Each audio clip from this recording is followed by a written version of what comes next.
Pra mim, é inegável. Eu acho que o Inter é o favorito desse Grenal, vive um momento melhor do que o do Grêmio, mas o Inter busca hoje um G6 e o Grêmio busca também sair lá da parte de baixo da tabela e se consolidar daqui a pouco para uma classificação para a Sul-Americana. Então acho que tem esse ponto e o Inter joga um futebol muito mais bonito do que o próprio Grêmio, né? Sabe que eu tenho dito que não há absolutamente nenhum ponto de vista que tu vá olhar e vai conseguir convencer alguém de que o Inter não é amplamente favorito no Grenal. Do lado do Inter é o Alan Patrick, né? Eu acho pode que fazer a diferença. Clube de futebol tem muito bastidor que as pessoas não vai chegar na galera. Não basta o cara ser bom técnico e taticamente. Se ele for um FDP no vestiário, ninguém vai passar a bola pra ele, ninguém vai confiar nele e tal. Não é mais a intuição maravilhosa e mágica e incrível do Tafarel. É o estudo, é o preparo, é o detalhe que o Roger tem. Tava rachado o vestiário mesmo entre os gringos e os brasileiros no Beira-Rio? Peças do elenco do Inter que não estavam satisfeitos com o trabalho do Cudê. Presença Colorado, uma resenha pro torcedor colorado. Salve, salve, galera! Presença Colorada no ar, hoje muito especial, sexta-feira, véspera de Grenal, então menos de 24 horas aí pro maior clássico da humanidade. E hoje a gente vai fazer um programa diferente, não para resgatar a memória do Inter, mas para falar sobre o clássico 4-4-3. E eu trouxe dois craques, duas grandes presenças aqui para trazer muita informação e para que a gente tenha um debate 1000 grau aqui. Um deles colorado, um deles isento, mas assim, ó, o isento ele é tão isento que ele tem olhos azuis e tá com conjuntivite, então esses olhos azuis deram uma vermelhada no bagulho. Então, senhoras e senhores, muito obrigado pelas grandes presenças. JB, Juliano Machado, sejam bem-vindos, uma honra tê-los aqui. Pô, obrigado pelo convite, mano. Prazer, JB. Não que conheci isso? o JB pessoalmente, JB. Não, já tinha te visto no Beira-Rio, mas não de ficar papeando, proseando e tal. Mas é um prazer estar aqui com vocês aí pra gente poder falar desse clássico. Tá bom, mas e com a galera que faz a zona mista ali, depois não rola um after, assim? Vocês estão casados? Eu tenho duas filhas. É que o Mano me conheceu em 2010, 2011. Que era uma fase diferente da minha vida, né? E agora eu sou casado, tenho duas... Na verdade, o Mano, ele não vai lembrar dessa história. Teve uma vez que eu entrevistei ele, e aí eu tinha que ir no aniversário da minha sogra. E aí ele me levou até a casa da minha sogra pro aniversário dela depois da entrevista, do Caveirão. Não sei se tu vai lembrar. Claro que me lembro, velho. Até porque é o seguinte, né? Se existe uma coisa que a gente tem que fazer, é tratar bem a imprensa. Agora tu é imprensa, né? Pô, já faz um tempinho. Que legal. Mas agora aquela era uma época diferente. Agora eu tenho duas filhas, tô mais quietinho. Cara, eu acho que o legal é justamente isso, assim, é tu poder aproveitar, fazer tuas festas, mas assim, pai, encarei, vou ter uma família, assim, eu também, eu tenho 30 anos de comunidade e tô casado há 15 anos, assim, então foi muito perfeito. E os jogadores fazem o contrário, né? Sim. Porque eles começam a bombar, aquela coisa, ganham visibilidade, casam, tem filho, e daí, tipo assim, vai querer quando vê, pô, com doidada. 30 e poucos anos vai querer aproveitar. Não, aproveita o contrário, né? Eu nunca vou esquecer, porque eu entendo que é difícil pra ele. Eu nem podia estar falando isso aqui, cara. Eu já começo falando coisa que eu não devia. Né, mas eu tava conversando uma vez com o Alisson. Sem filtro, né? Eu tava conversando uma vez com o Alisson, goleiro. Aí eu não sei por que a gente tava falando, e aí ele pegou e mandou assim, acho que eu ia ter minha primeira filha, e aí ele também a esposa dele tava grávida e tal, e ele disse assim, uma hora a gente tem que aquietar, era algo assim, uma hora a gente tem que, né, tem que sossegar, tem que aquietar e tal. Eu falei pra ele, pra ti é bem mais difícil fazer isso, né? Algo assim, eu não vou lembrar da minha resposta, mas era assim, pô, pro Alisson... Deve ser mais complexo. Pô, um cara grande boa presença, pinta. né? Não, mas o Alisson não é boa pinta. O Alisson é bonito pra caramba. Mas vocês dois também são jovens bonitos. Não, a gente é jovem claro. bonito. O Alisson é outro nível. E é goleiro da seleção. E é legal ter vocês dois aqui, porque assim, o Juliano representa uma nova geração, uma geração mais digital. E o JB, apesar de ser um cara novo, é um cara que começou muito cedo, né, JB? Então, verdade. Assim, tu viveu essa migração também do rádio pro digital. O JB abriu o caminho, né? Também, com 18, é que assim, ó, eu com 18 anos eu comecei na Rádio Osório, puxando cabo, fazendo o campeonato de Serra Mar. Aí depois eu venho pra Porto Alegre. Formou mal Osório, né? Fora ali a geração dos Benfica, ali depois quando veio JB, Vaguinho. E aí, exatamente. Né? Gamba de lá, né? O Gamba. E aí depois eu venho pra Rádio Guaíba, e na época a Rádio Guaíba só tinha AM. Aí a gente faz a transição pro FM, a própria Band, quando eu vou pra Band, a Band ainda era AM, a gente faz a transição pro FM, e eu fui o primeiro cara... Tu acabou com a Ipanema, então. Quase isso. Não, é o Meneghete. Aí a gente fala com o Meneghete. Não, tudo certo, tamo junto. Teve uma vez, o Meneghete sente essa história. Porque ele sente ter falado isso. Teve uma vez, eu acho que era num show do Paul McCartney, eu acho que um cara cobrou ele, e ele falou, tá, então como gestor, o que tu faria? Tem uma rádio que tem 200 funcionários e uma rádio que tem 15 funcionários, e só tem um FM para tu colocar a rádio. Ele teve que fazer uma escolha. Não tinha o que ele volta, fazia, né? E aí é business, não adianta, né? Eu aproveitei o Ipanema, não posso reclamar. Tá, é que eu tenho uma tese. Puta, eu vou me ferrar. Se todo mundo que reclama que acabou a Ipanema ouvisse a Ipanema, ela não tinha acabado. Exatamente. Porque aí ela ia dar ponto alto no Ibope e ia ser maravilhoso. A gente estreia no rádio com um programa da comunidade, né? Toda segunda-feira, das 8 à meia-noite, a gente fazia... Ou das 7... depois da Voz do Brasil ali, a gente faz um programa e é uma esculhambação total. Assim, aquele estúdiozinho lá no fundo. Exato, foi muito bom. O Pancho também trabalhou um tempo. Isso tu tinha quantos anos? Cara, isso aí deve ser 2000 e pouco, eu tinha uns 27 por aí. A minha idade hoje, quase. Mas assim, vamos lá, gurizada. Grenal é um Grenal especial, a gente tem um protagonismo dos dois treinadores.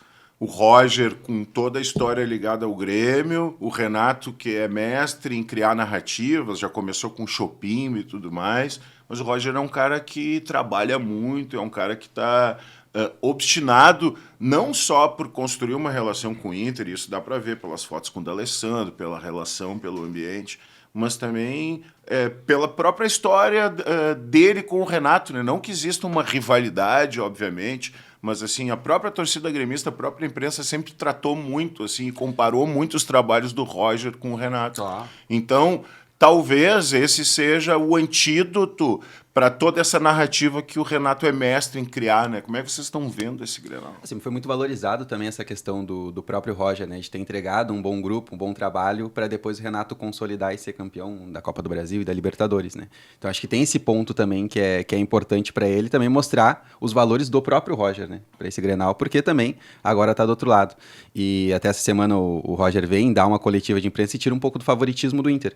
Mas para mim, é inegável. Acho que o Inter é o favorito desse Grenal, vive um momento melhor do que o do Grêmio. O Roger até tentou colocar que os dois times estão num momento bom, né? Tanto o Inter quanto o Grêmio. Mas o Inter busca hoje um G6 e o Grêmio busca também sair lá da parte de baixo da tabela e se consolidar daqui a pouco para uma classificação para a Sul-Americana. Então acho que tem esse ponto e o Inter joga um futebol muito mais bonito do que o próprio Grêmio, né? O Inter tem um time... Agora, o que fica de dúvida e o que me deixa mais apreensivo é se a gente vai ter também à disposição o Fernando. Acho que para mim o Fernando ele é um ponto de equilíbrio desse time do Inter e se não tiver ele, até porque não tem o Thiago Maia que está suspenso, tu não ter os dois primeiros caras que iniciam esse teu meio campo fica um pouco mais difícil. E o substituto natural do Fernando seria o Rômulo. E o Rômulo não me passa tanta confiança. Já me passou mais...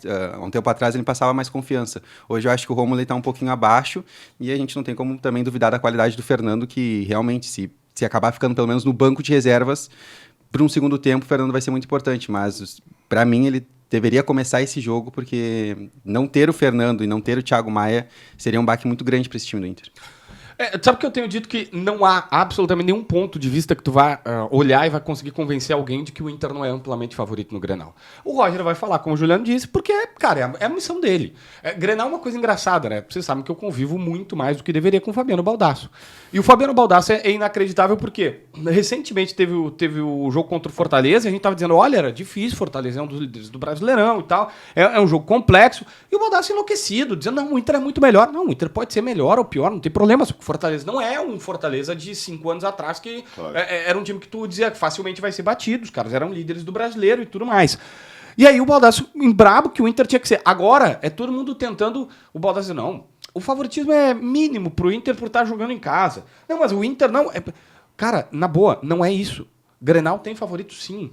E o Grenal é o Inter é melhor time, tem melhores jogadores hoje, tem um trabalho de um técnico que é muito melhor que o do Renato. O trabalho, não é que o Renato é melhor ou pior, é o trabalho. Tem um ambiente melhor, vai jogar em casa, tá melhor colocado na tabela, tem um time melhor definido, tem um time melhor treinado. Cara, por qualquer perspectiva, eu não consigo olhar alguma perspectiva.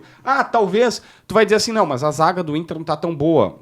O Rogel e o Vitão, o Vitão vai ter que ir pra esquerda, vai ser o Rogel que tá voltando de lesão. Se for o Cleiton Sampaio, é um cara que ainda tá um tanto quanto perdido.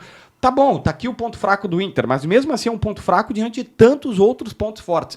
Então, assim, pra mim não há absolutamente nada que não indique um favoritismo no Inter. Ah, vai vencer? Velho, o futebol não tem Não como significa saber. que o favorito, ainda mais em Grenal, ele vai vencer, até porque a gente sabe que o fator anímico é fundamental. Mas vocês não acham que o cartão amarelo do Thiago Maia deu uma equilibrada dentro desse processo? Porque assim, ó, qual foi o diagnóstico que eu fiz em relação ao Roger, Paixão e depois do Alessandro?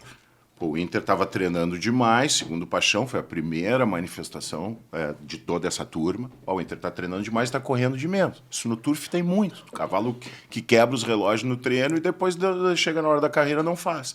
E aí o Roger, que é um cara inteligente, o que ele fez? Não, peraí, eu tenho que trazer saúde pro time, eu tenho que trazer força, não só velocidade, eu tenho que... E aí ele começou a botar os guris, o próprio Bruno Tabata entrou bem, porque não estava nesse ambiente, estava vindo, já estava pronto fisicamente, rendeu, etc. E aí o próprio Gabriel Carvalho cresceu, ganhou vitrine, etc., e deu mais saúde pro time.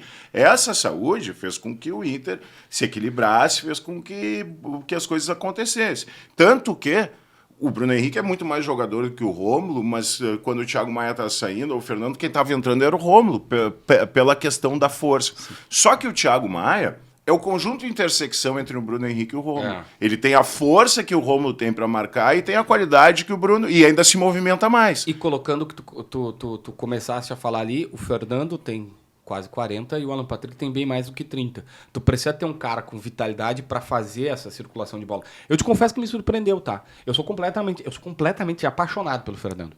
Desde que eu via ele jogar no futebol europeu, eu já era completamente apaixonado por ele. Eu acho ele um primeiro volante assim... Então tava enlouquecido com ele na zaga. Não, óbvio. Não, quando eles contrataram, o Inter tava negociando com ele, com o Thiago Maia, eu dizia, os caras zoavam, eu dizia assim, o Fernando é melhor que o Thiago Maia. Não é que o Thiago Maia é ruim, é que o Fernando é melhor. O Fernando é melhor. O investimento do Thiago Maia também era muito alto, né? 4 milhões de euros por 50% do jogador. Mas eu não posso negar que o Thiago Maia, para mim, é o fiador do esquema do Roger. É o Thiago Maia que faz essa questão de vitalidade e é o Thiago Maia que faz a questão que o Roger adora, que é o cara que dá o start de pressão. Que é... Gaveta aqui, rapidinho. Que é uma coisa que é difícil de tu implantar no futebol brasileiro. Na Europa, eu lembro vividamente quando o Andershow veio jogar no Inter. E aí, cara, o primeiro jogo dele, eu tava trabalhando, tava na beira do gramado, tu vê coisas que às vezes a galera não vê, que é o seguinte, o Inter perdia a bola, ao invés dele recuar, ele adiantava, porque na Europa tu perde a bola, tu tenta recuperar rapidamente, não conseguiu, aí tu volta. Aí tu volta, tu faz a pressão, tu já tá no campo de ataque, tu tenta recuperar. Não conseguiu, tu volta. E aí ele não conseguia, ele ficava sozinho, porque os 10 recuavam e ele ficava lá e parecia assim, esse cara é desligado, não voltou pra marcação. Não era que ele estava desligado do jogo, é porque a cultura de futebol dele é diferente. O que o Roger está tentando implementar no Inter? Ele precisa o quê? Que o time, em alguns momentos, faça pressão lá em cima. Não dá para fazer sempre. Mas aí o que acontece? O que ele instituiu? Vai ter um jogador que ele vai sinalizar para todo mundo, agora é para ir fazer a pressão. E esse jogador que tem a capacidade intelectual para saber que é o momento de ir fazer a pressão é o Thiago Maia. E é esse o cara que o Inter perdeu. E que tem saúde para isso. Então, assim, eu não sei se o Bruno Henrique, por exemplo, tem essa capacidade. Eu vou falar aqui capacidade intelectual, parece que eu estou dizendo que o cara é pouco inteligente. Não é isso. Mas se ele é preparado para isso, porque o Thiago Maia tem essa noção. Uma das reclamações do Bernabé é justamente essa. Tu vai lembrar que o Bernabé, ele não é ruim defensivamente. Qual é o problema dele? Ele é ansioso. Eu sofro disso. Ele é ansioso, que é o quê?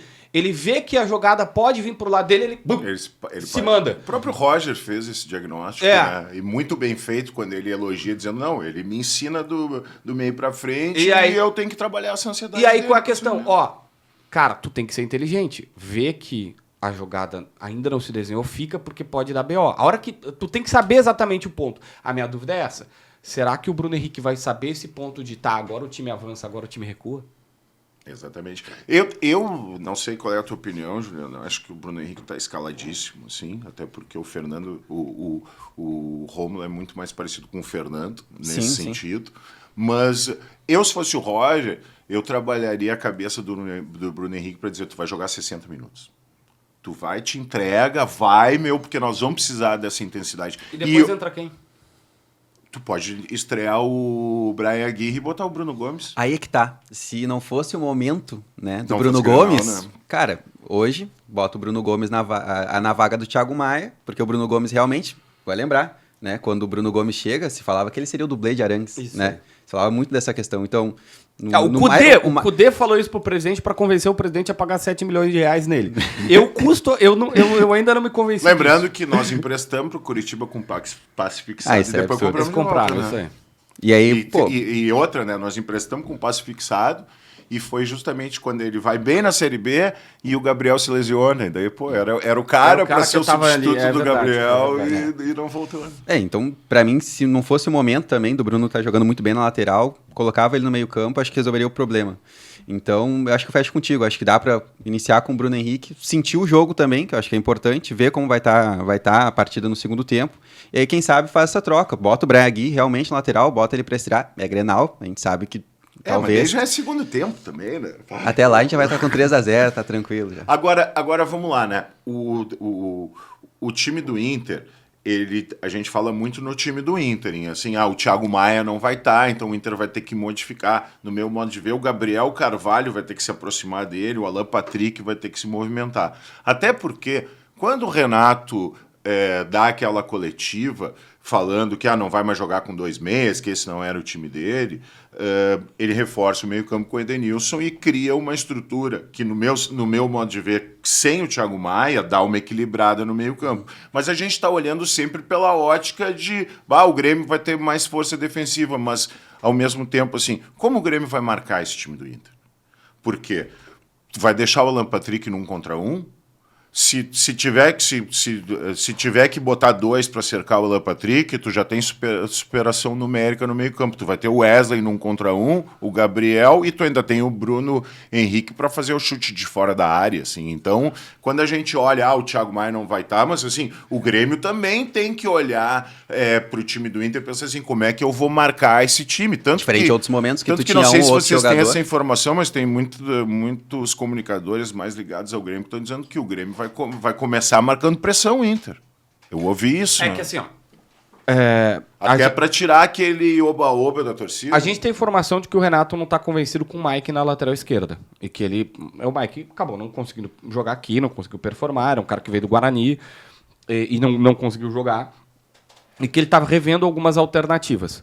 A dúvida agora é saber se a alternativa dele pode ser 3 zagueiros. E o Aravena na esquerda. E o Aravena fica de ponteiro na esquerda. Se a alternativa dele pode ser tentar... deixa o Mike ou o Fábio. Fábio, tu fica como quase um zagueiro lá, e aí tira o Edenilson, que ocuparia espaço, e bota um Soteldo para tentar uma jogada diferente e tudo mais. Eu tenho um pensamento, que o único time que veio no Beira-Rio, por incrível que pareça, e deu muita dificuldade, foi o Vitória. Por quê? Porque o Vitória marcou alto o Inter. O Inter não é um time com o Roger que sai... O Cudê adorava isso. O zagueiro tinha que saber sair jogando. O Roger não faz isso. O Roger não sai jogando... O zagueiro dele não precisa sair jogando, distribuindo o jogo. O que fez o Vitória? Deixa a bola pro primeiro volante, ainda se não for o Fernando, se for o Rômulo, fica melhor ainda pro Grêmio. Sim. Por quê? Deixa a bola pros 2 zagueiros e pro volante. E marca em cima... Marca todo mundo. O grande negócio do Inter são os 3 do meio campo. Eu nem iria de Wesley, tá?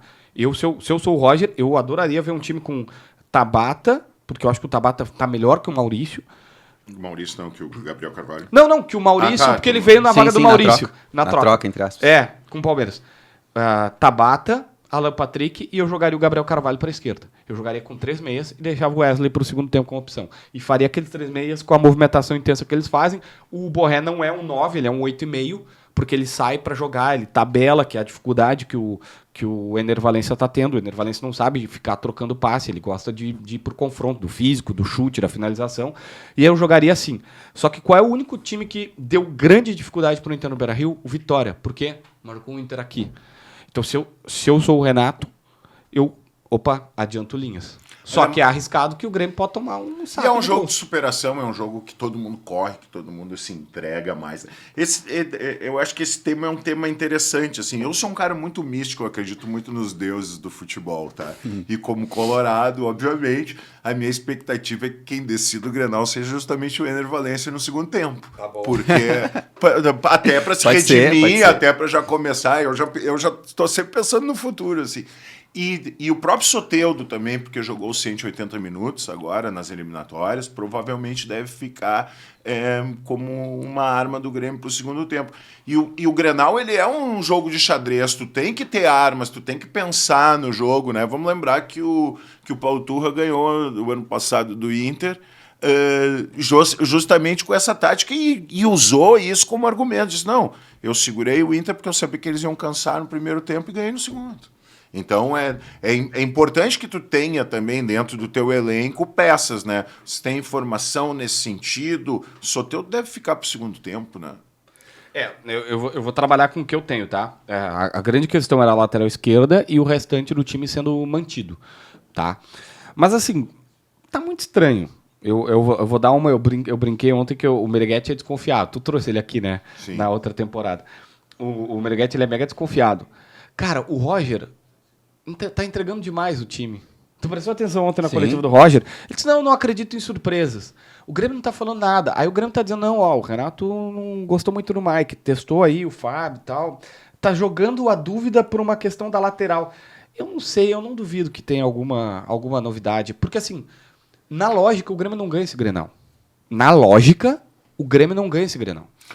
Vocês têm a lista de dirigente que dá migué e que não dá migué, assim, Claro. pra saber? Tipo assim, Mas é esse óbvio. cara tá me dizendo isso pra eu plantar essa notícia. Mas grande é maioria. óbvio. Mas é Grande óbvio. maioria. E ainda mais em Grenal, né? Hã? E ainda mais em Grenal, né? Mas é óbvio. O que tu falou? Não, a grande maioria, né? É. A grande maioria. Agora, Não, eu tenho dirigente. A gente tava falando aqui um cara, né? O Rodrigo Caetano. Sim. O Rodrigo Caetano tinha um combinado. JB, se eu te disser não, é não. Se eu te disser não posso falar, ou não. Aí dá teu jeito. tu interpreta. Aí tu interpreta como tu quiser. Mas assim, se eu te disser não, é não. Ah, tá contratando tal jogador. Tal cara tá lesionado, tá fora do Grenal. Não. Não posso falar. Mas se ele não falar, se ele não responder, ou se ele não disser assim, não posso falar sobre esse assunto, aí vai atrás de confirmar. Eu não vou tirar do caminho. Tem caras que fazem isso. Tem caras que mentem na tua cara. Nossa, tem cara que mente na tua cara e aí depois tu dá vontade de ir pro microfone e dizer assim, foi ali, foi lá, foi ele que falou, eu não E tenho foi culpa. assim na antiga revolução que o JB teve que me defender. Ah, é verdade, é Como é verdade. que essa história conta aí, Júlio? Cara, o JB vai saber melhor que eu, mas teve uma questão com o Papaléu, que na época teve salário atrasado no Inter e tal. Salário não, direito de imagem atrasado. Isso. E aí eu fui Da perguntar... greve do do Tyson. Tyson lá. Sim. E eu fui perguntar pro Papaléu, né? Papaléu, o direito de imagem tá atrasado? E eu fui bem claro, né? Sobre o direito de imagem. Ele falou que tava tudo dentro dos prazos habituais. O que tu entende como prazo habitual? Que não tem nada atrasado. E aí eu postei isso. E aí, se eu não me engano, o print do meu tweet acabou rodando no vestiário dos jogadores e isso foi meio que estopim para que tivesse a greve no outro dia. Tu foi o responsável? Não, responsável não. Daí passou, aí depois Mas teve essa o jogo... narrativa o português ele é muito ambíguo, né? Olha o depoimento do presidente do Corinthians agora pra falar sobre as dívidas dele. sim. Mano, que fanfarrão, né, cara? Nós não somos caloteiros, nós precisamos da compreensão dos devedores. Cara, eu vou usar essa, fácil. Isso aí tá dando aula de vigário, né? E aí depois, teve um jogo contra o Red Bull Bragantino, acho que foi, e aí lá em Bragança Paulista o Papaléu foi pro microfone e tal, e falou, até teve um colega de vocês que perguntou e tal sobre essa questão, e ele falou sobre salário e tal. E aí, meio que eu saí como mentiroso. Sim. E aí eu lembro que o JB me chamou, pô, o Papaléu veio aqui, falou e tal, eu falei, não, tá aqui o print, daí eu mandei pro JB. E o JB divulgou os prints, né? Daí na questão ali daí eu até perguntei pro JB, não vai me dar problema se a gente divulgar esses prints. Ele falou que não e tal. Daí divulgou. A conversa é tua. A conversa minha e do Papaléu no WhatsApp, porque a gente conversou no WhatsApp, não foi ligação.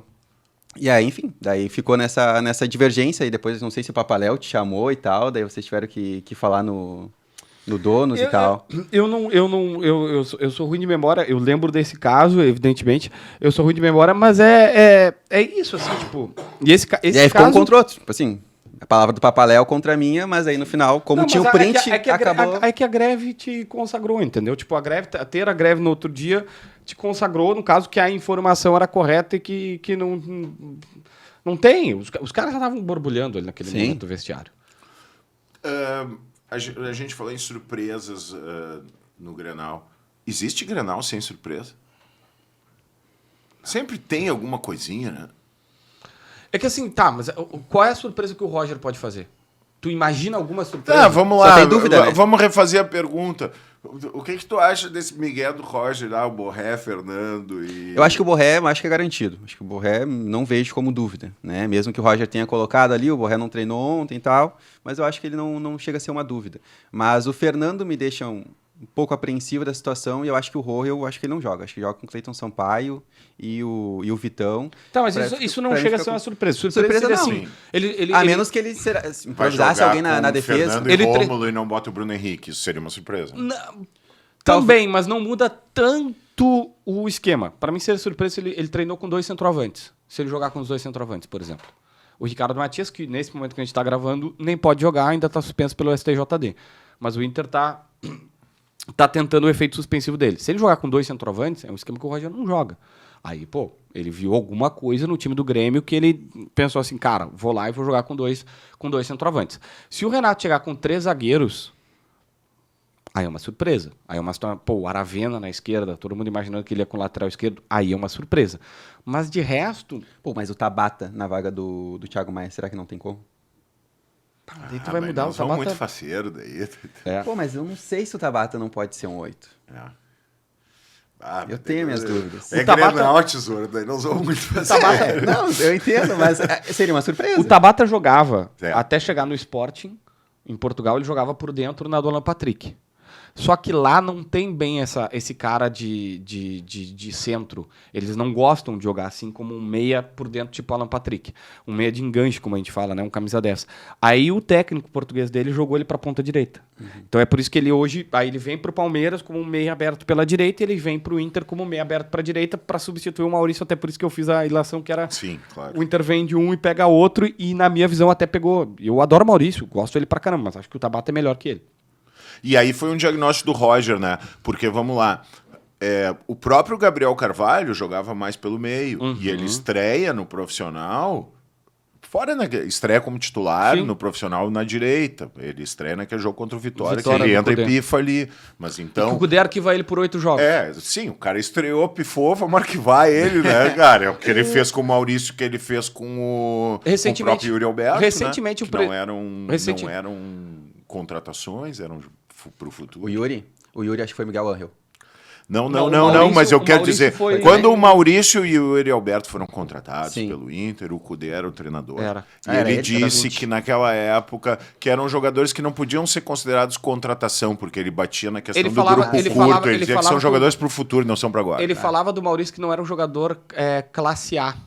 Que daí teve até uma... Os 2 titulares do Sub-20 do Brasil. Né? Teve até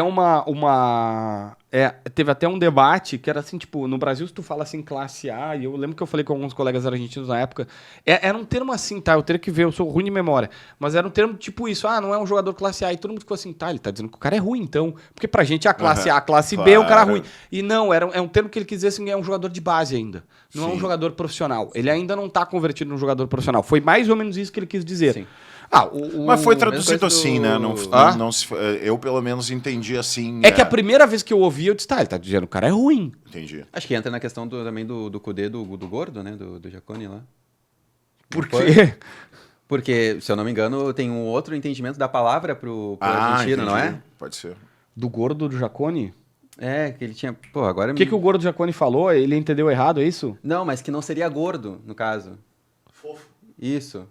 O gordo não é gordo. Isso, que não seria no sentido de gordo. Seria fofinho. Gordo é servido em espanhol, é gordo, entendeu? É que seria um outro sentido da tipo palavra. Engorde. Isso, entendeu? Não seria de fato. Ai, senhores, eu me meti numa polêmica com o Cudê, porque eu tava falando com uma pessoa no vestiário e a pessoa pegou e disse, cara, eu não posso dar mais detalhes aqui, mas tipo... o Cudê chegou falando M, dizendo que foi depois do jogo, foi do Tomayapo, no Beira-Rio, chegou falando o M, dizendo que se o problema for ele vai embora. E, cara, eu fiquei assim, eu falei, sério que ele falou isso? Tem que desligar, porque o cara ia falar com ele. E aí, eu saí correndo, eu falei, esse louco vai pedir demissão, porque os caras do Inter contam, o presidente Medeiros. Sim. O presidente Medeiros conta... Da primeira passagem. Da primeira passagem. O presidente Medeiros conta que ele pediu demissão 4 vezes, até que na 4ª vez o presidente aceitou. Tipo, teve um jogo que foi do Inter na Colômbia. Ele dizia que ele não tinha zagueiro, ele queria que o Inter contratasse um zagueiro de 33 anos do Racing por $1 milhão. E o Inter dizendo, cara, nós estamos no meio de uma pandemia, não posso comprar e tal, não tem zagueiro. Ele disse, não tem, eu boto o Moledo. Ele não queria botar o Moledo. Aí ele botou um Moledo no jogo da Libertadores lá na Colômbia, e o Moledo foi o melhor em campo. Sim. E aí ele ficou brabo, ele voltou emburrado. Todos os dirigentes contam que ele voltou emburrado porque o Moledo foi o melhor em campo e ele não conseguiu o zagueiro que ele queria. Tipo, isso é difícil de tu aceitar, né? E aí eu falei, cara, esse cara vai pedir demissão.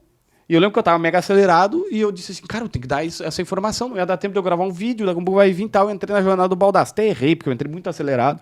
Mas eu recriei as palavras. Que ele chegou e disse, o problema sou eu vou embora. E ele falou isso no vestiário do Inter para as pessoas que estavam ali. E aí depois ele repete isso na entrevista coletiva, né? Ele diz isso na 2 coletivas seguintes, até ironizou. Disseram que eu cheguei chutando as paredes do vestiário. Mas aí daí 2 respostas depois ele fala, não, porque se o problema desse clube sou eu vou embora. Se não querem jogar do jeito que eu acho que tem que jogar, eu vou embora. E ele era um cara assim, era um cara difícil de... E eu acho que o grande problema dele foi justamente essa oscilação nas manifestações dele.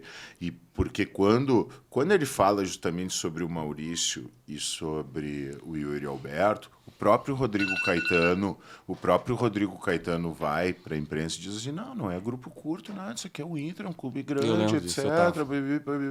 E vai no sentido de defender o Inter, de defender a instituição, assim. E aí, ali começa uma rusga de diretoria e treinador. Mas, assim, eu me colocando no papel do dirigente, eu também me indignaria, porque, assim, para mim tem um fato muito importante nessa primeira passagem do Cudê, que é o seguinte. Quando deu a pandemia, confusão, aquela coisa do Inter jogou bem. E voltou a notícia, JP, tu vai te lembrar disso, do Nacho pro Inter, que em função da pandemia o River estava sem grana e aceitava vender o Nacho. E aí alguém trouxe na coletiva essa pergunta pro Cudê, ele disse, não, peraí, nós temos que pagar nossos funcionários, nós temos isso, nós temos aquilo, não, é o Inter, nós não estamos vivendo essa realidade, não sei o que. Eu disse assim, até que enfim o Cudê vestiu a camisa do Inter, até que enfim ele entendeu que a instituição, ele que a gente baixou tem salários, né?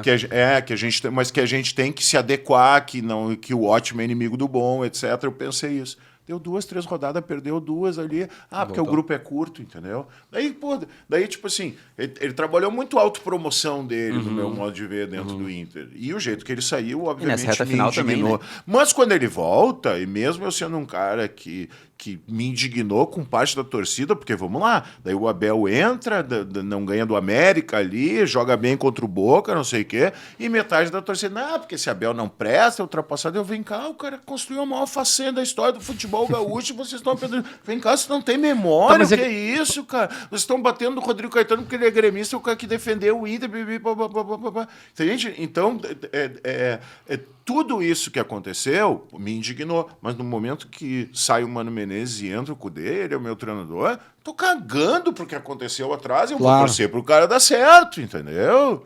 Mesma coisa assim, eu apoiei o Melo na última eleição.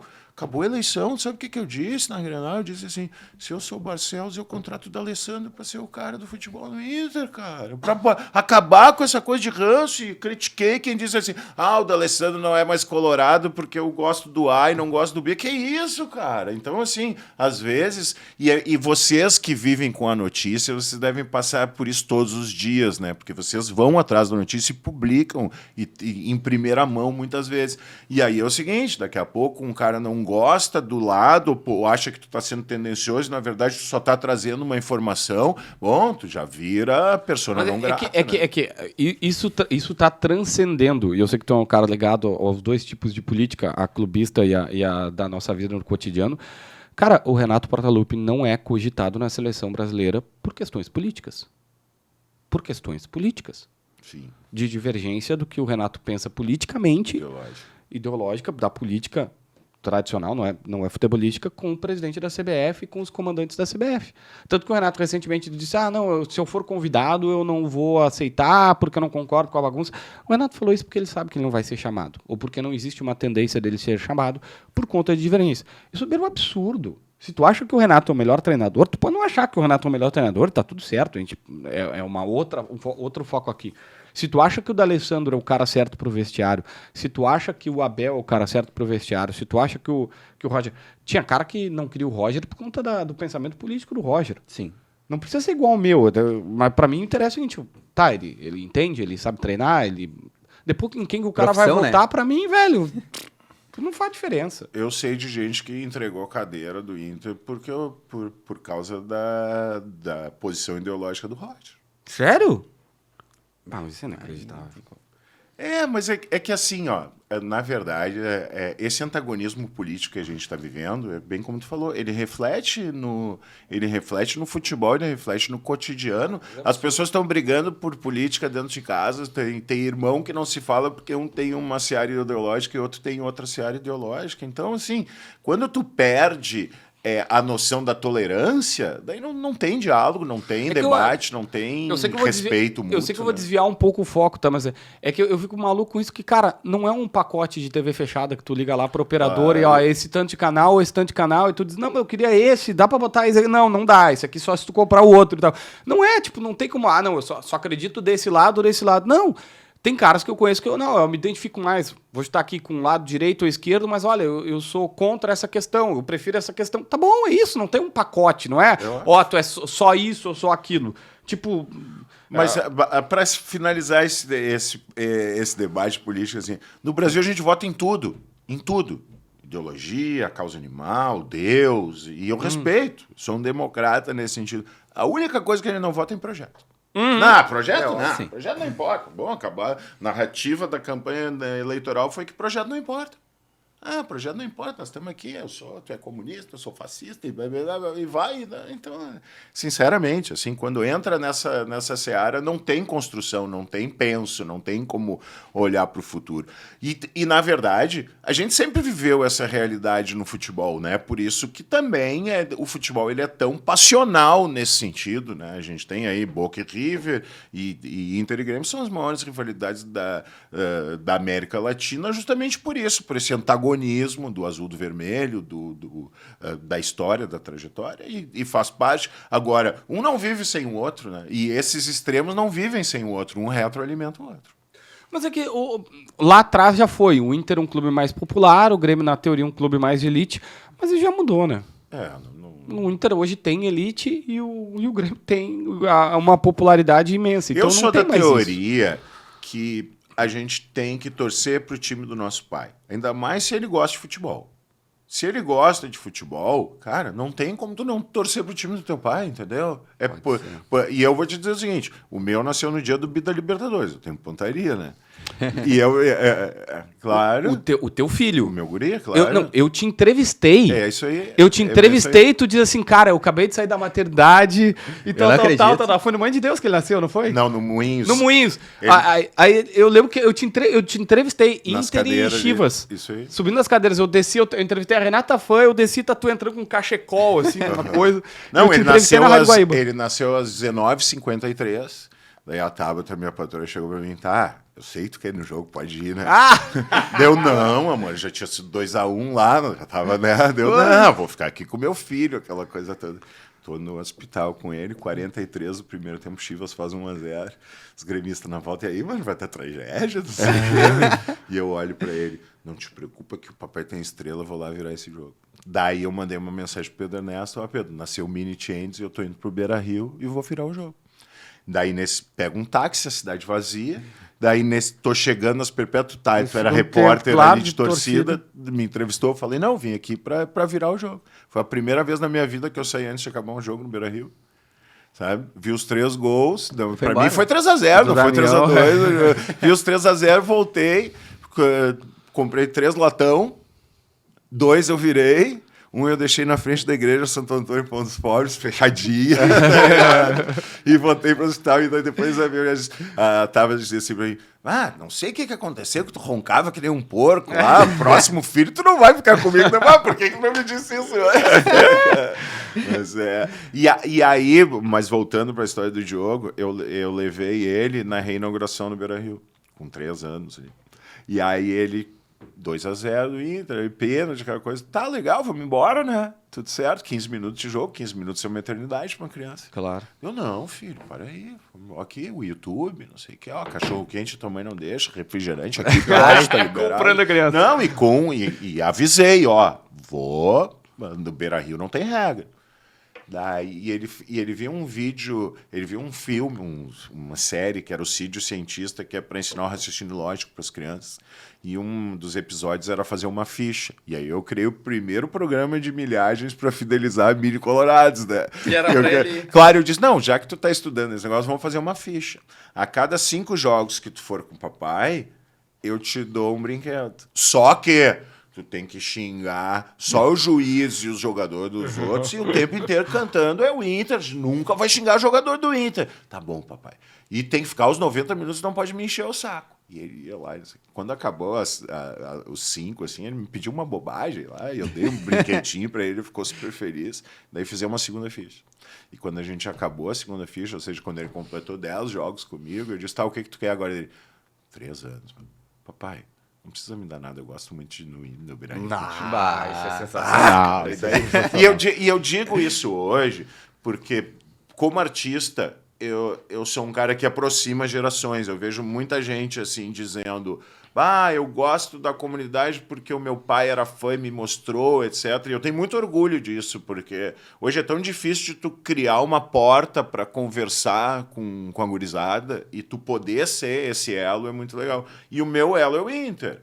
Eu vou a todos os jogos com meu pai e com meu filho no Beira-Rio. Então, por mais que hoje ele tenha 14 anos, seja um adolescente, vive trancado no quarto com internet, a minha porta de entrada é o futebol. É por ali que eu consigo conversar com ele e ainda filtrar algumas coisas e tirar algumas coisas, né? Porque hoje, com isso aqui, a gente acha que está educando os nossos filhos, mas quem está educando são os youtubers e os publicitários, né?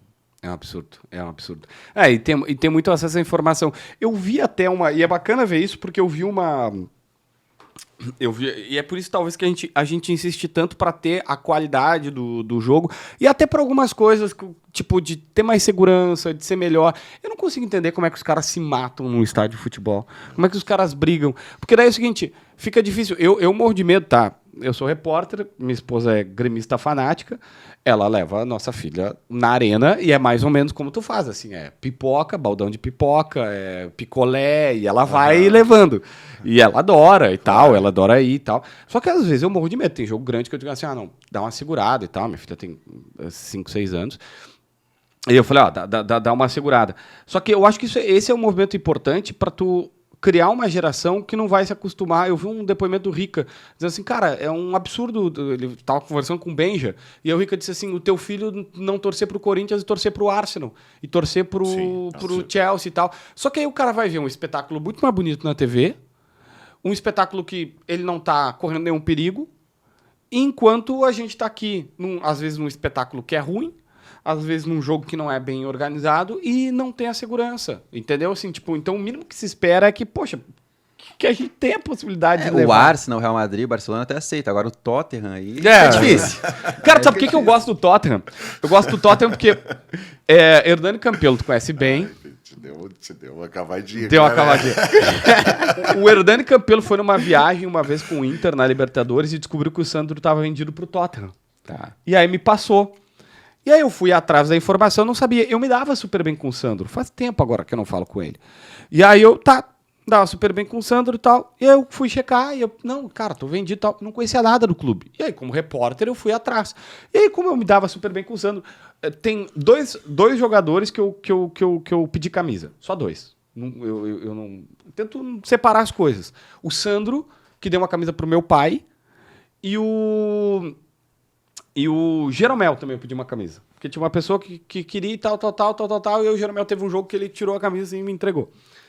Foram as únicas pessoas que eu misturei um pouco a relação reportagem e tal.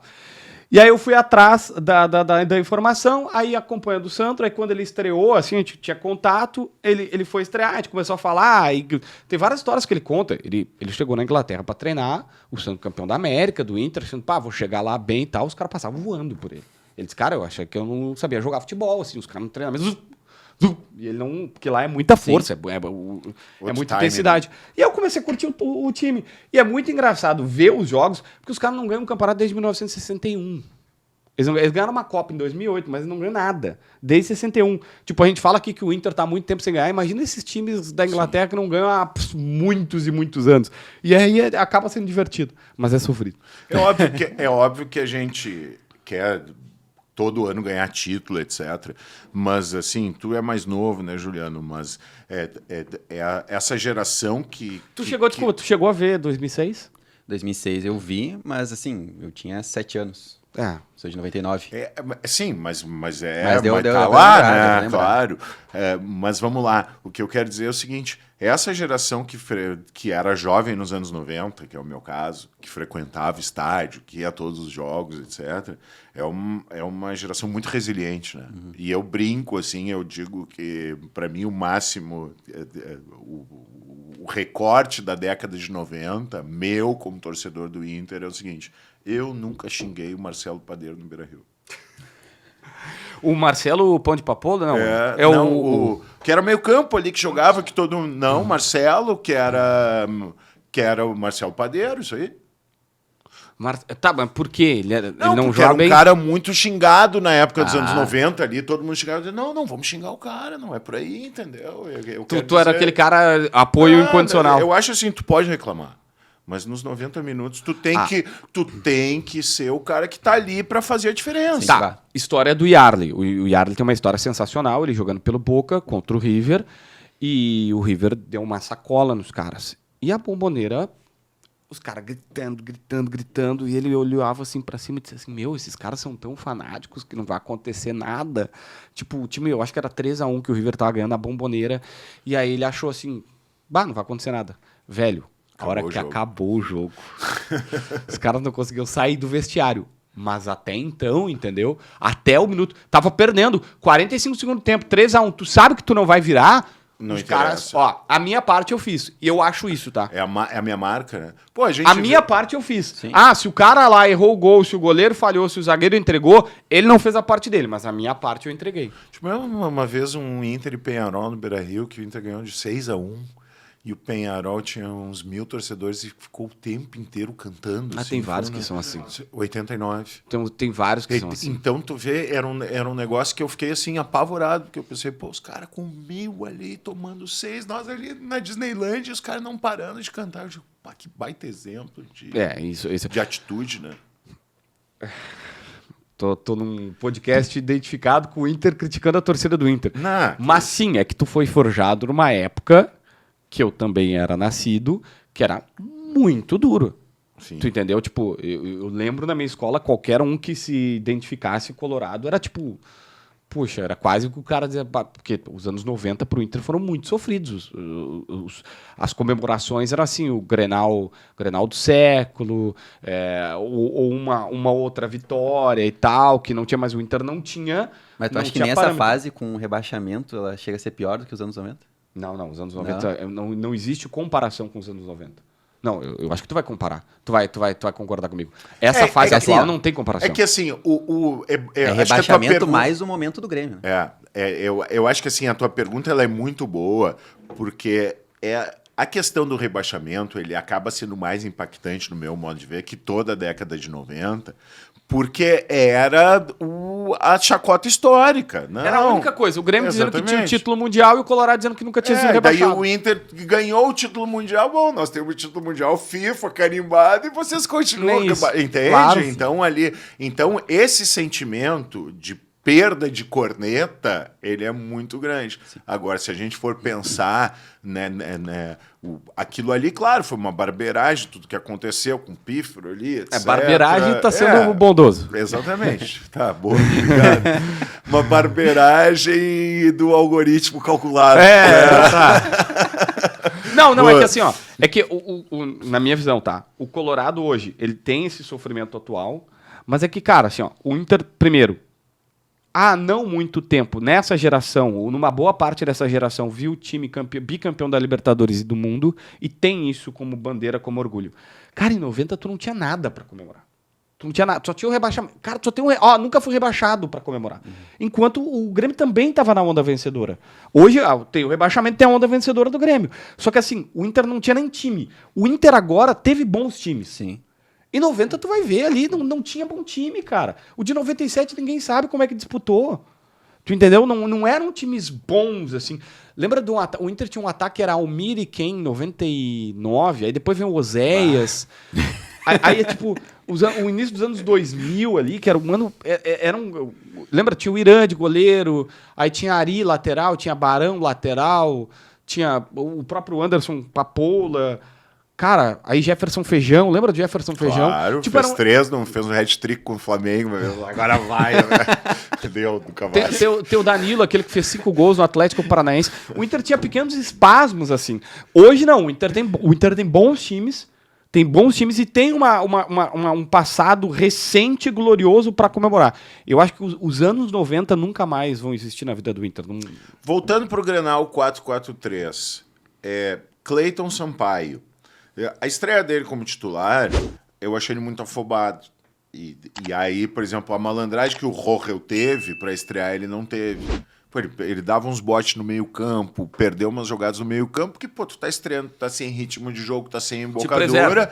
Pô, vai no feijãozinho com arroz, bota a bola pro lado, etc. E eu acho que ele foi muito ansioso nesse sentido.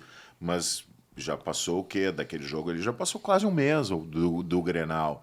Provavelmente a gente vai ter um outro jogador. E aí, o Cleiton Sampaio... Tá, mas entre Cleiton Sampaio e o Rohel, quem é que tu jogaria? Eu jogaria com o Rohel para fazer o feijão com arroz.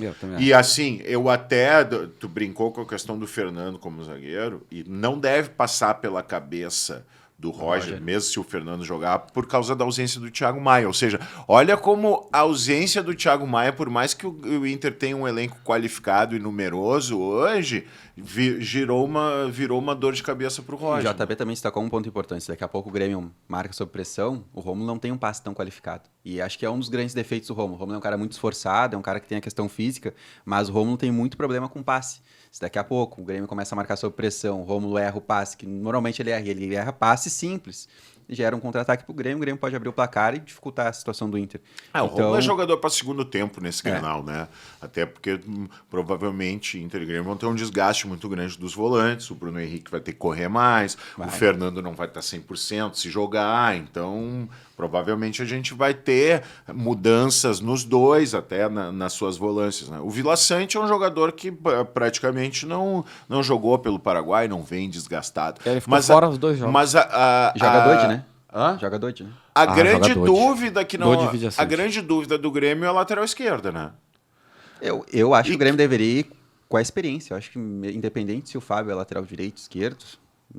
É que o problema, sabe qual é o problema do Fábio? Eu até brinquei esses dias Mas o Fábio é muito pior do que o Reinaldo. Não é. Só que sabe qual é o grande problema? O Fábio provavelmente... Eu na minha carreira, eu tive alguns aprendizados. Um com o D'Alessandro, que uma vez eu divulguei um exame da mão dele. Era o exame correto, mas o D'Alessandro ficou pistola comigo. Até hoje ele quer me matar por isso. E eu entendi que eu estava errado. Quase isso. Não, teve uma vez que a gente teve um pega na Zona Mista. Que ele batia assim nas minhas costelas, eu entrevistando o Mas Robert. É que tu é atrevido também, né, meu? E aí eu aqui entrevistando o Robert, lembra do Robert? Tu é atrevido, não vem com essa. Eu aqui, o D'Alessandro batendo nas minhas costelas, aí veio o Jorge Macedo, o diretor, aí veio o Weber, eu falei assim, eu não falei nada, pô. E aí ele batia nas minhas costelas assim. E ele até hoje magoado, porque eu já falei isso, cara, errei, tudo bem, não faço mais. Eu tava fazendo um jogo em Maceió, aí desci para Brasília pra fazer uma conexão que eu ia vir fazer um jogo em Curitiba. Eu viajava pra caramba aquele tempo. E aí eu recebi em Brasília, antes de entrar no avião, o exame dizendo, o D'Alessandro tá fora, não deve jogar contra o Santa Fé, porque ele tem o dedo, tinha quebrado e tal. E disseram assim, tipo, vou comparar aqui, se tu jogar, tu vai ficar tipo os dedos do manga, assim, sabe? Corre risco de, se tu não fizer a cirurgia. E ele não queria fazer, porque ele queria jogar a Libertadores pelo Inter. E aí deu polêmica e eu peguei e dei a informação. Eu podia ter dado a informação que estava correta, ele não contesta isso, só que eu postei o exame. E é uma coisa particular dele. Se a pessoa não quer, não precisava ter postado. E ele ficou bravo. Depois, nossa, até hoje ele não me perdoa por isso. Não, e se eu sou treinador do time adversário e tenho a informação que o D'Alessandro Já aconteceu tá com no problema na mão, eu digo, olha, o cara tá com problema na mão, é ali que nós vamos, Mas entendeu? é que eu acho... Tu lembra, teve um jogador no Grenal, no Inter, que ele enfaixou o joelho esquerdo e era o direito. Poxa, eu não vou lembrar, eu sou péssimo de memória. Início dos anos 2000, talvez o Rodrigo vai lembrar. Início dos anos 2000, teve um jogador do Inter que botou uma banda no joelho esquerdo e era o direito que estava lesionado. Foi o Fabiano? Foi o próprio Fabiano? Foi o Fabiano em 97, no Grenal do 5 Não foi da Tala que ele lesionou. Foi o que ele botou só uma faixa no joelho esquerdo e era o direito que estava lesionado. Eu acho isso cúmulo, tá? Teve um jogador, depois eu te conto fora do ar quem é, mas um jogador que passou pelo Inter. Eu publico aqui. Tá? Não. Daí por tua culpa. Mas é a JB que Não, você aí sabe, né? Não, tinha um jogador do Inter aqui que escapava o ombro dele. E aí o cara tinha jogado aqui e passou e tava jogando um rival. E aí o cara correndo, ele puxava a mão do cara por trás. Pô, tu é colega de profissão, entendeu? Tu é colega de profissão. Pô, isso eu acho... Tu pode me chamar de... Pode me chamar do que tu quiser. Mas isso é sacanagem, velho. É verdade. Aí eu acho que isso é desonesto, entendeu? Tipo, mas é uma competição. Pô, mas ganha na bola, né? O cara, sabe, ele deslocava o ombro. E aí viu o outro por trás e ele puxava, assim. E eu lembro que eu tava do lado de um dos médicos do Inter. O médico do Inter tava inconsolado. Tava assim, pô, isso é muita sacanagem. Quem são os candidatos a protagonista do Grenal dos dois lados pra vocês? Bright White? Do lado do Inter, Alan Patrick, né? Eu acho pode que fazer a diferença. Acho que o Alan Patrick, cara, pode fazer a diferença. O Borré também, o Borré obviamente. tá marcando gol. Ele não tá jogando extraordinariamente bem, mas ele tá sempre bem posicionado e marcando gol. Quando a fase é boa, né? Cara, mas a bola eu voto procura. no Alan. E o Bright White. Cara, a gente, obviamente, essa hora sempre tem um mano a mano. A gente fez um mano a mano. Eu tô impressionado com a capacidade cognitiva do Bright White. Entre Bright White e Borré, hoje, dá pra jogar os dois, porque o Borré, ele é mais de lado. No River, quando ele faz o gol de mão no Grêmio, ele tava jogando na ponta esquerda. Ele é um jogador que se movimenta. Cara, o Bright White, ele entende aquela dificuldade que o Bernabé tem de entender o que vai acontecer. Meu, é incrível. Tu vê ele no estádio, ele consegue antever toda a jogada e ele se movimenta. Ele é muito inteligente. É isso que a gente fala, né? Às Ele é vezes, muito jogador da inteligente. Europa, a gente pode não, ele talvez seja um comum na Europa. Eu mas ia ele lembrar. chega aqui, Mas cara, o a próprio questão da Soares tinha inteligência. essa visão de jogo, de se antecipar. Vamos lá. Quando tu falou do Fernando, né? Tu gosta muito do Fernando. Quando o Inter sondou o Fernandes, vai trazer um jogador de 40 anos, volante tem que ter 27 anos. Eu critiquei. Sim. Comecei criticando. Passou 2 dias antes mesmo de contratar, eu pensei assim, não, mas tem uma coisa aí que é diferente. O cara trabalhou 3 anos na maior tecnologia do futebol global, Manchester City. Com a melhor tecnologia, o melhor penso para longevidade, para te não ter lesão, para te ter, etc, etc, etc. Tu aprende nesses 3 anos a cuidar do teu corpo, da tua saúde, da tua alimentação para criar uma longevidade na carreira. Então, o Fernando, ele tem isso, sabe? E aí, a gente vê que ele é um jogador de 40 anos, mas que ele tem uma saúde, não digo de um Zé Roberto da vida, mas semelhante a um cara que se cuida, um cara que entende que o extracampo, né? E o melhor exemplo disso é o Cristiano Ronaldo, né? Que é um monstro. O próprio Undershow, que quando foi adotado por ele lá na Inglaterra, dizia que o cara estava comendo e estava com as máquinas, era o tempo inteiro focado em performance. O Alex Telles agora deu uma entrevista dizendo que quando o Alex Telles já tinha jogado na Europa e tal, e aí chega no Al Nassr, os caras tipo, tinha um almoço e depois tinha a sobremesa, e os caras iam pra sobremesa e o Cristiano Ronaldo comendo, tipo, proteína depois, fruta e tal. E aí todo mundo ficava assim, meio assim, o Cristiano não falava nada. Pesquisa a história pra tu ter exatamente o que é, mas era numa linha de raciocínio assim, ele não falava nada, mas daí todo mundo via, o Cristiano Ronaldo tá fazendo isso, eu também vou fazer também, entendeu? Claro. E aí todo mundo parou de ter um comportamento. Foi na entrevista do Fred, né? Hã? Não foi na entrevista do Fred, agora que o Fred lançou. Não vi, se foi o Alex Telles que falou isso, eu vi que eles estavam... E jogadores que têm essa experiência... O Soares mudou isso, tá? O Soares mudou isso. Os jogadores antes do Grêmio, eles tinham algumas porcariazinhas que eles podiam comer antes do no jogo e ele, não, é fruta, é Logo barra quando de ele cereal. chega, mudam a tia da cozinha, o Renato fica brabo, não sei o quê, porque o feijão era muito bom, e daí os caras estavam comendo demais. Tinha toda uma treta desse. Não sei direito. Não vem que não sei. Agora sim, ó. Clube de futebol tem muito Vamos. bastidor que as pessoas não vai chegar na galera. Falando em bastidor, melhor história da vida de Grenal.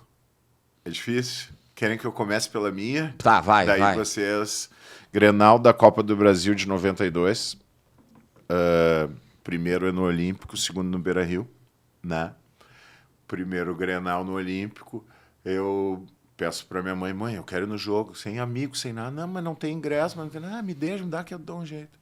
Eu fui com um pulloverzinho vermelho, uma jaqueta jeans, fechei a jaqueta jeans até a boca, ela me deixou na beira do Olímpico ali.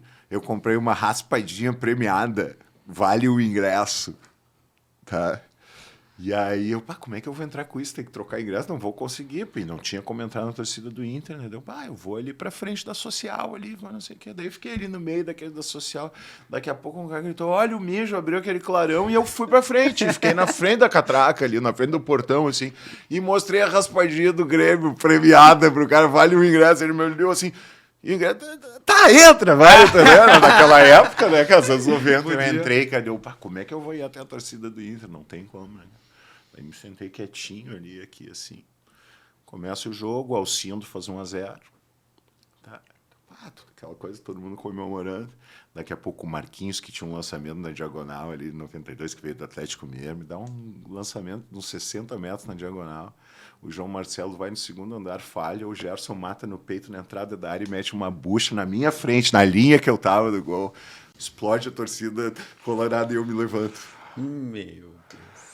E aí eu tive 1 segundo para não morrer, né? E eu, porque esse João Marcelo é um filho da... Faz tanto tempo que ele tá aqui, nós só nos fudemos. Vai, fui indo. Então, cara, eu criei um motim contra o João Marcelo ali, porque começaram a quebrar a rádio, destruir tudo, e o João Marcelo me salvou, graças a Deus. Foi 1-1. Foi 1-1 e depois... eu tenho 2 Grenais na lembrança. Porque depois, trabalhando, tu pega uma outra... Perde, né? Tem uma história do Grenal... A história mais sensacional que eu tenho do Grenal, de trabalhando, assim, que eu lembro, assim, de primeira, foi de um bastidor do Grenal do Alan Ruiz na Arena, que eu sempre lembro que... Todo mundo tem que pensar. Jogador de futebol também, é um jogo de estratégia. E é muito diferente do que as pessoas pensam. Não é, cada um entra ali e joga a bola que quiser e tal. E eu lembro que o D'Alessandro nesse jogo, o D'Alessandro não se dava tanto com o Williams. Depois até o D'Alessandro fala bem dele, mas eles tinham alguns problemas. O D'Alessandro recua pra frente da zaga, chama o Williams e bota o Williams na frente da zaga. Acabou o jogo, porque tá 4-2. Então vamos tomar mais goleada do que já estamos tomando. E aí, cara, um dos jogadores do Inter dispara na lateral pro D'Alessandro lançar pra ele. E o D'Alessandro, volta, caralho! Volta! Pensa! E ele diz assim, acho que eu nunca contei isso. E ele diz assim, como que ele diz assim, cara, 40 do segundo tempo, tá 4-2 pra ele, se a gente se mandar, acabou! Não, e outra coisa, né? Vamos lembrar o Fredinho na Copa do Mundo agora, né? Vai, não volta. Tudo certo ali, não era a hora de sair emocionado ali, né? Emocionado. Então, e aí, tipo, cara, é isso que eu disse. Tem coisa que às vezes não. O torcedor, às vezes a câmera da TV tá em outro lugar.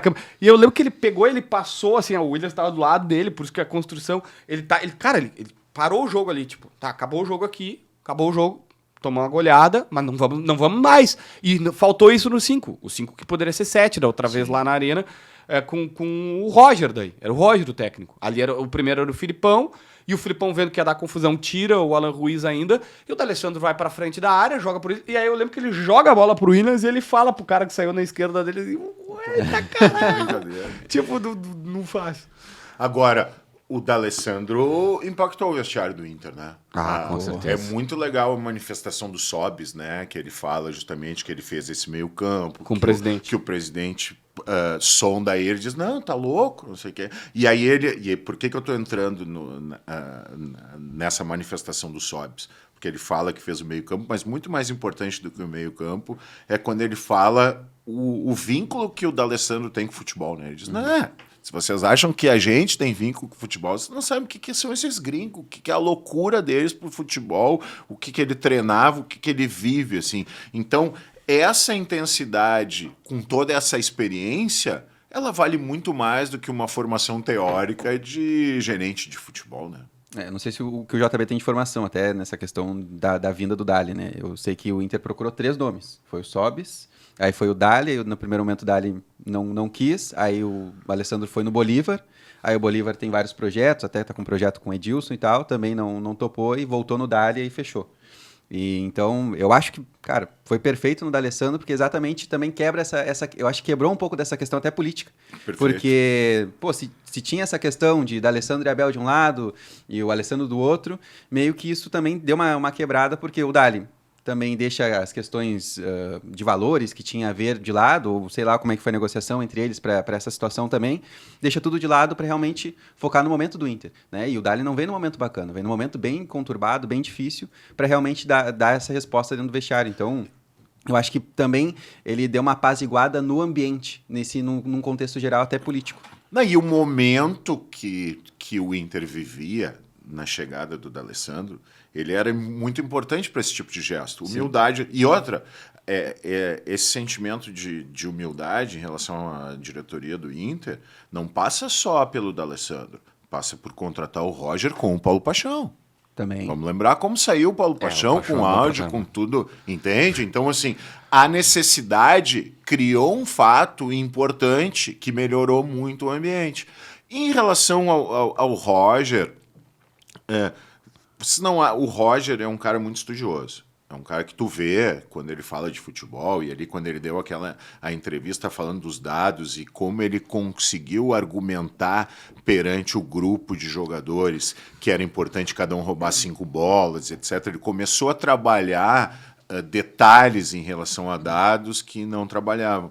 E nesse sentido, no meu modo de ver, ele caiu como uma luva no Internacional, até pensando num projeto mais longevo, porque o Inter vem investindo muito em ciência de dados, que é fundamental, que é um grande patrimônio que cada clube vai ter agora, que é tu ir customizando teus algoritmos, tu ir melhorando eles, tu fazer um investimento em fazer esse levantamento de dados. E tu ter um cara que gosta disso e que se apropria desses dados, um retroalimenta o outro. Então, assim, eu vejo esse momento do Inter também de ambiente, porque lá atrás, qual era o grande ponto de interrogação em relação ao Roger? Ele vai ter tamanho para segurar um ambiente, um vestiário. Porque uma coisa é tu chegar para a turma do Juventude, nada contra, com todo o respeito do Juventude, dizer o seguinte, Kaique, se tu me ouvir, tu vai ser valorizado e tu vai ganhar mais, o teu passe vai valorizar e nós vamos crescer. Eu vou ouvir esse cara, eu vou fazer o que ele quer, porque isso vai fazer bem. Como é que tu vai chegar para um Borré? Como é que tu vai chegar para um Valência? Tu vai crescer? Não vai. Eu já ganho um caminhão de dinheiro. Agora, com o argumento e mostrando a capacidade tática dele, ele convenceu o grupo. E o grupo... É uma questão mais de conquista, né? Exatamente. Um time como o Inter de Juventude é a projeção. Acho que o Inter entra na parte da conquista, né? Pô, se tu seguir isso aqui... Todo mundo vai se dar bem aqui, todo mundo vai ser campeão junto. Já no Juventude, eu acho que era a questão da projeção. Pô, se tu ir bem, claro, também tem o resultado do campo, mas isso vai ajudar no individual do cara realmente sair de um Juventude da vida e acabar indo para um Inter ou para um time, um grande clube no futebol brasileiro. Então, acho que esse poder de convencimento do Roger também, ele agrega demais. 2 historinhas rápidas que tu foi falando, eu fui lembrando. A primeira, teve um jogador que uma vez me falou assim, ele disse assim, cara, para vocês... É o jogo, é quem faz o gol, quem defende, quem tal. Aí ele disse assim, pra gente é como um emprego. Tu tem que te dar bem com teus colegas, tu tem que ser um cara do bem, tu não pode ser um FDP, tu não pode puxar o tapete de ninguém e tal. E essa gestão de vestiário que o D'Alessandro tem, que o Paixão tem, tu entendeu? O Paixão é aquele cara que a gente já viu, eu já vi, e o Paixão sabe disso. Tipo, começa um bolinho ali, o que tá errado? Qual é o problema? Não.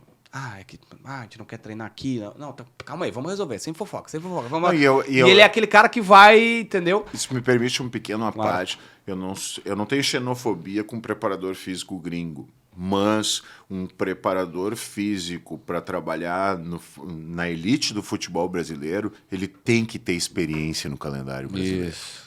Ele não pode, porque é completamente diferente do jogar 30, 40 partidas por ano e tu jogar 70. Sim. E aí a outra, então assim, nessa questão do ambiente eu fecho muito contigo, cara, é completamente diferente essa gestão de fazer o cara comprar a tua ideia e tal, e eu não sei porque me marcou, porque ele disse assim, e era uma coisa que na época eu não pensava, que era assim, tá, não basta o cara ser bom técnico e taticamente, se ele for um FDP no vestiário, ninguém vai passar a bola pra ele, ninguém vai confiar nele e tal. Tem que ter um mínimo de...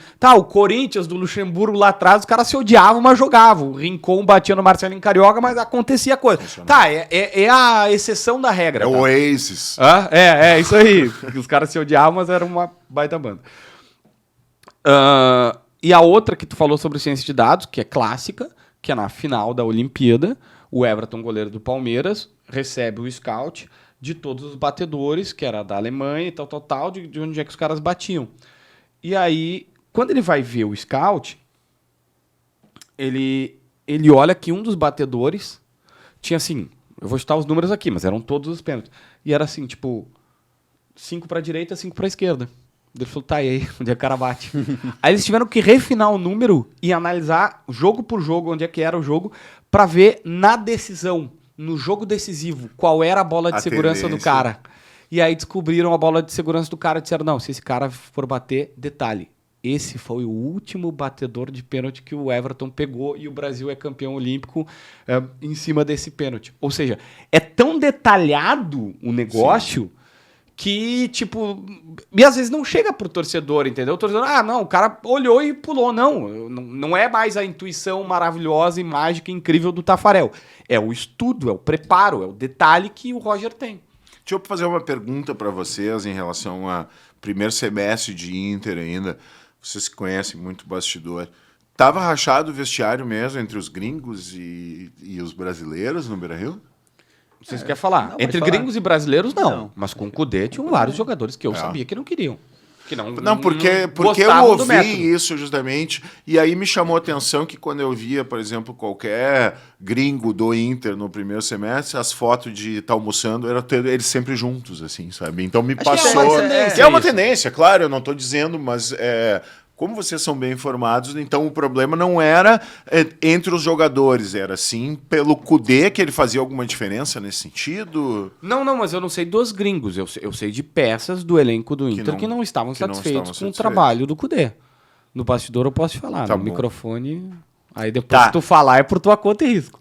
Então já que nós estamos em treinador, eu tenho uma teoria que a pessoa que mais sentiu a falta de aeroporto no Rio Grande do Sul chama-se Renato Portaluppi. Por quê? Porque ele é um cara que mora num hotel do lado do aeroporto e todo momento de folga que ele tem, ele dava um bate e volta no Rio. Tá? Vocês não acham que isso, de certa forma, influencia nesse olhar? Porque tem muita gente dizendo que o Renato tá de saco cheio desse ciclo, né? Ele tá. Com certeza. E tu acha que o aeroporto influenciou nesse sentido? Que não conseguir estar a todo momento no Rio de Janeiro? Porque assim, sabe quando é que me deu esse estalo? Quando eu comecei a ver ele falando assim, mas nós estamos 50 dias em hotel, nós moramos em hotel, nós estamos morando em hotel. Daí eu pensei assim, o Renato mora no hotel. E ele tá reclamando. A vida dele tá lá, né? Ele tá reclamando, então assim, uma porquê? Não é o hotel, é o aeroporto. Ele não pode ir e vir a hora que ele quer. Sabe? E para um cara que mora num hotel e que quer ter todo o tempo livre para ver a família, eu não estou aqui julgando o Renato, eu estou fazendo um diagnóstico lógico, sabe? E aí, só que tudo isso que a gente fala, o Renato usa muito bem em véspera de jogo de vestiário, né? Ele vai usar... que estão dizendo que nós não temos ambiente, que eu estava bebendo no eu tenho uma teoria. Que é tudo orquestrado, né? A foto vazada na segunda-feira no boteco eu também acho. Foi pro Renato aumentar e aí chegar na terça dizendo, o mundo tá contra mim, vocês têm que jogar e me salvar dessa. É isso aí.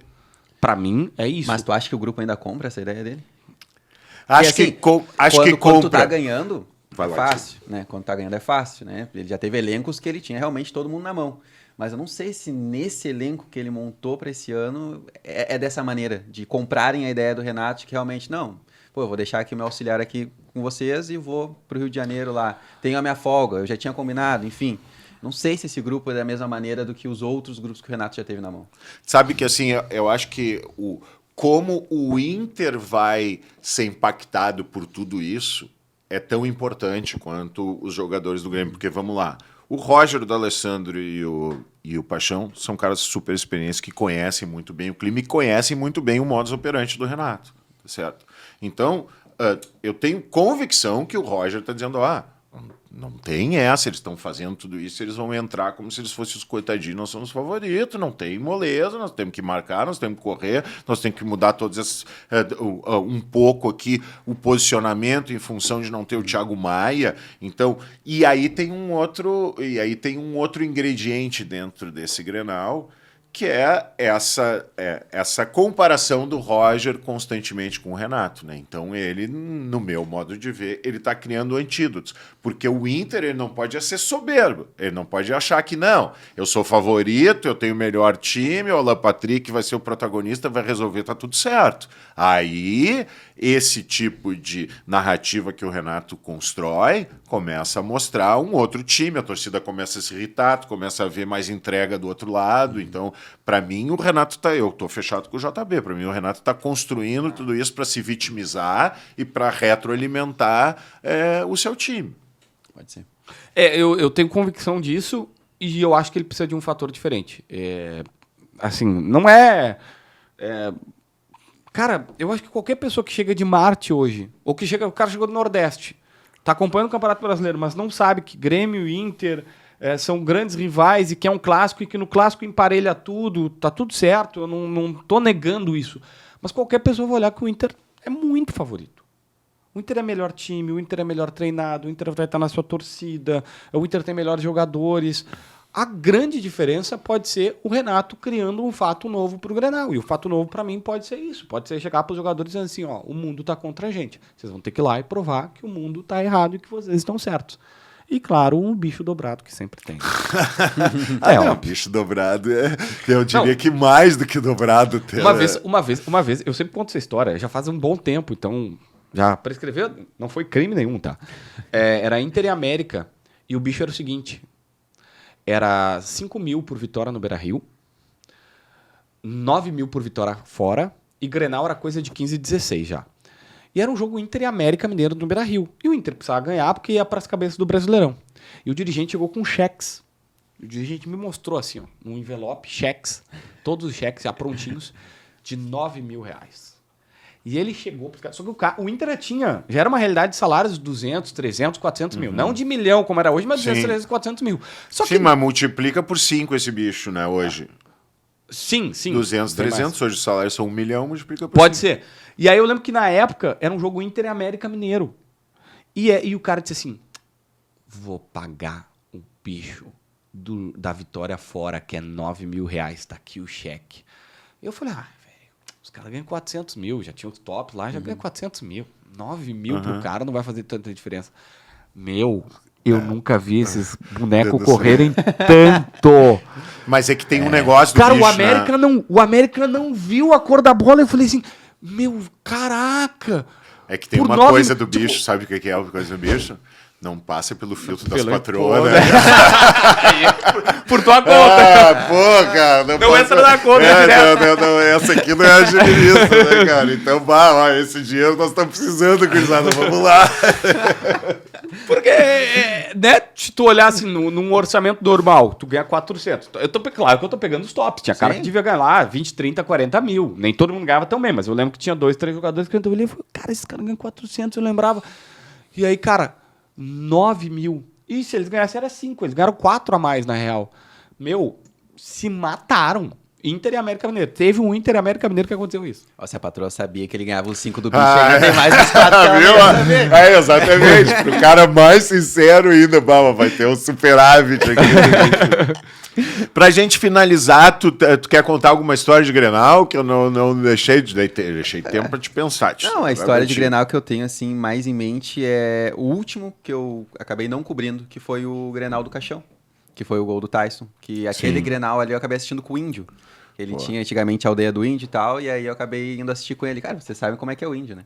É maluco, então foi muito bacana, e acho que a atmosfera daquele Grenal também, ela mexeu com todo mundo chegando muito cedo no Beira-Rio naquele dia, e todo o Grenal, o que valia o Grenal, né, naquele momento, né? O Inter parou um mês antes para se preparar para aquele clássico. E depois do Grenal também acabou o ano. Não, acabou. Então aquele Grenal ali foi o último grande jogo da temporada e, cara, fechou com chave de ouro. Então eu tenho ele muito vivo na memória, principalmente por essa questão e até de assistir com o Índio. E aí depois ainda deu pra curtir ainda um pós-jogo com o Índio. Aí vocês só imaginam como é que é o Índio num pós-jogo. O Índio é bom.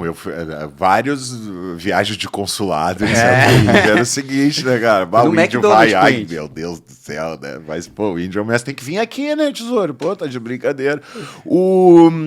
Falando em Índio, o que vocês acham que vai acontecer nesse Campeonato Brasileiro com Inter e Grêmio e Juventude? O Inter vai para Libertadores. Isso tá claro. A minha dúvida é se vai para Libertadores direto ou para pré-Libertadores. O Grêmio eu cheguei a achar que pudesse dar uma arrancada porque fizeram um pacto. Pacto para mim é bicho aumentado, tá? Porque uma galera começou assim, por que não fizeram pacto na primeira rodada? Porque não tem como aumentar bicho na primeira rodada. Pacto, nos 10 últimos jogos nós vamos dar uma arrancada, e foi logo contra o Botafogo. Aí faz Botafogo, vai bem, Flamengo vai bem, teve Fortaleza, vai bem. Eu falei, o Grêmio arrancou e vai ir para uma pré-Libertadores. Se tiver um G8 ali, G7, G8, o Grêmio tá beliscando. Acabou, acho que agora complicou, vai para uma Sul-Americana. A Juventude eu acho que fica na Série A. E tu? Eu acho que da forma que o Inter vem jogando, dá pra beliscar o G4. Acho que, claro que tem equipes que estão muito bem também dentro do campeonato ali, mas eu acho que o Inter conseguiu se encaixar no momento certo. Vai ser mais um ano da mesma maneira, né? Da gente criando uma expectativa no início, se frustrando no meio, e no final, de novo, uma expectativa de que o ano que vem vai ser melhor. Mas eu acho que dá pra beliscar esse G4, acho que não só o G6, mas como o G4. Eu acho que o Grêmio talvez se perdeu o clássico. Eu sei que tem muita equipe pior que o Grêmio no brasileiro, mas uma derrota no clássico, e talvez da maneira que for, pode também impactar negativamente para, de novo, começar a olhar para baixo da tabela. E eu torço por isso também, obviamente, né? Juventude, cara, pra mim tanto faz. O problema é que eles têm Atlético Goianiense depois, né? Esse é o problema. Mas é pior? Pra nós, no caso, né? Mas eu, claro, tenho expectativa que o Inter chegue no G4. Mas, para mim, é muito claro. Para o Inter chegar no G4, gurizada, ele tem que fazer 7 pontos nos 2 jogos com o Flamengo e no Grenal. Entendeu?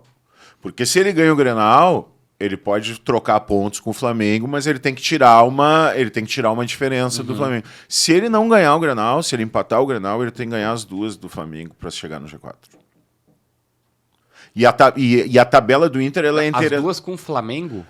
Porque ele não jogou ainda com o Flamengo, né? Dia 30 é Flamengo atrasado. Data. Entendeu? Ele tem 6 pontos para disputar com o Flamengo, que é confronto direto pro G4. Tá. E tem o clássico, que é o que ajeita a casa ou não. Ou seja, pro Inter chegar no G4, ele tem que ganhar o Grenal. Porque é muito difícil de fazer 6 pontos em relação ao Flamengo.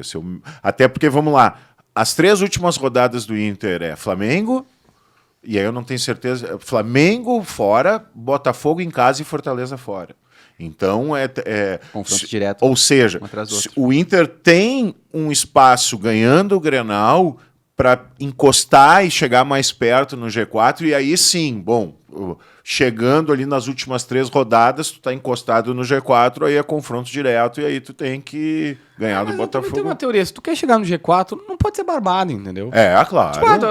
Mas às vezes a gente pega assim, o Campeonato Brasileiro, vai ter uma sequência agora difícil. Eu sei que é mais fácil. O Inter, a lógica é o contrário, né? O Inter ganha do Flamengo e perde pro Atlético Goianiense. Mas assim, cara, é Campeonato Brasileiro. Se tu vai jogar pra ponta, vai ter um monte de cara difícil. Sim. Não tem como tu achar assim, qual é mais difícil, Grenal ou Flamengo? Os 2 são muito difíceis. O Flamengo é mais time, mas o Grenal é claro. O Grenal emparelha tudo, né? No fim. Sem dúvida. Gurizada, considerações finais, muito obrigado. Passou voando o tempo aqui. Isso. Um prazer mesmo. Baita resenha. O que vocês acharam? Curtiram? Qual é a expectativa? Vamos embora, né? Vamos pra casa. Cara, eu insisto. Qualquer coisa que não seja uma vitória do Inter, pra mim, vai ser surpresa. E não é torcida. E não é porque tu torcida. tá num canal colorado Não, fazendo não. média É aqui, porque eu né? realmente tô Seu falando canalha. É porque eu realmente tô falando isso no meu trabalho. Tamo junto, irmão. Uma honra te ter aqui. Que Muito isso. obrigado. Juliano. Fecho com o JB, para mim o Inter é amplo favorito nesse clássico e acho que o início da partida também pode acabar mostrando se vai ser um clássico daqui a pouco de um placar elástico pro lado do Inter, né? Se o Inter daqui a pouco faz 1-0 logo de arrancada, acho que também o Grêmio vai ter que se abrir, acaba qualquer estratégia que tenha, ou se vai ser um clássico mais equilibrado mesmo, como a gente vem imaginando. E agradecer o convite, muito bacana mesmo. Que isso, meu. Eu que agradeço o prestígio de vocês como comunicadores nas redes sociais aí. E é isso, a gente entendeu que era o momento de fazer um programa especial aí e sair um pouco desse resgate da memória do Inter. E agradeço de coração mesmo. Vamos fazer mais aí. Vamos ver se vocês gostaram, nos avisa, dá comentários aí, tudo. Queria agradecer a KTO, nossa grande parceira também. Segue a gente, ativa, sininho, etc. Segue o Juliano, segue o JB. Os caras são bem informados, são gente fina, são grande presença. E é isso, gente. Acho que a gente tem aqui, dentro da nossa aldeia aqui, muita gente que entende de futebol, muita gente que pressiona, e isso é fundamental. Eu acredito que a nossa imprensa é uma das imprensas mais duras, e até pela nossa paixão e pelo vínculo que a gente tem com o futebol, assim. Então eu queria dizer mesmo que é uma honra te ter aqui, JB, que é uma honra te ter o Juliano aí. Dois jovens de gerações diferentes, mas que já fazem história na resenha do futebol gaúcho aí. Nacional e internacional, por que não dizer isso, né? Gostei do olho azul com conjuntivite, tá, tesoura? Essa aí foi sacada, né? Sacada. E é isso aí, né, gurizada? Tu vai fazer um churrasquinho antes, vai lá, vai estar lá no meio da galera, lá, é isso aí, né, cara? Eu vou dizer o seguinte, né, cara? Eu tenho show em Caxias, às 8 da noite, no Oktoberfest da Ordeu lá. E aí eu vou, a patroa vai comigo, eu vou com a patroa no Grenal. Legal. O meu guri vai com meu pai, que daí eles voltam. Eu vou sair aos 40 do segundo tempo, espero que esteja tudo certo. Vou ter que sair antes, deu sorte contra o Chivas, então vou ter que sair por compromissos profissionais aí para não pegar tanto trânsito para poder chegar no show. Aliás... E espero que seja o seguinte, né? Que eu vá comemorar no Oktoberfest, nunca eu vá esquecer qualquer coisa, pelo amor de Deus. Mas eu tô confiante. Esses dias eu vi um show teu, na opinião, quantos anos tu tá? Tô com 49, acabei de fazer, tá dia da com criança. Pique, né, velho? Ah, mas eu também, né, cara? Tu tá com pique. Eu rejuvenesci uns 10 anos também, né? Depois de ter eliminado 65 quilos, 60 de gordura. Paulo Paixão tá me treinando. Tá bom, galera? Valeu. Esse é a Presença Colorada. Muito obrigado. Grande presença.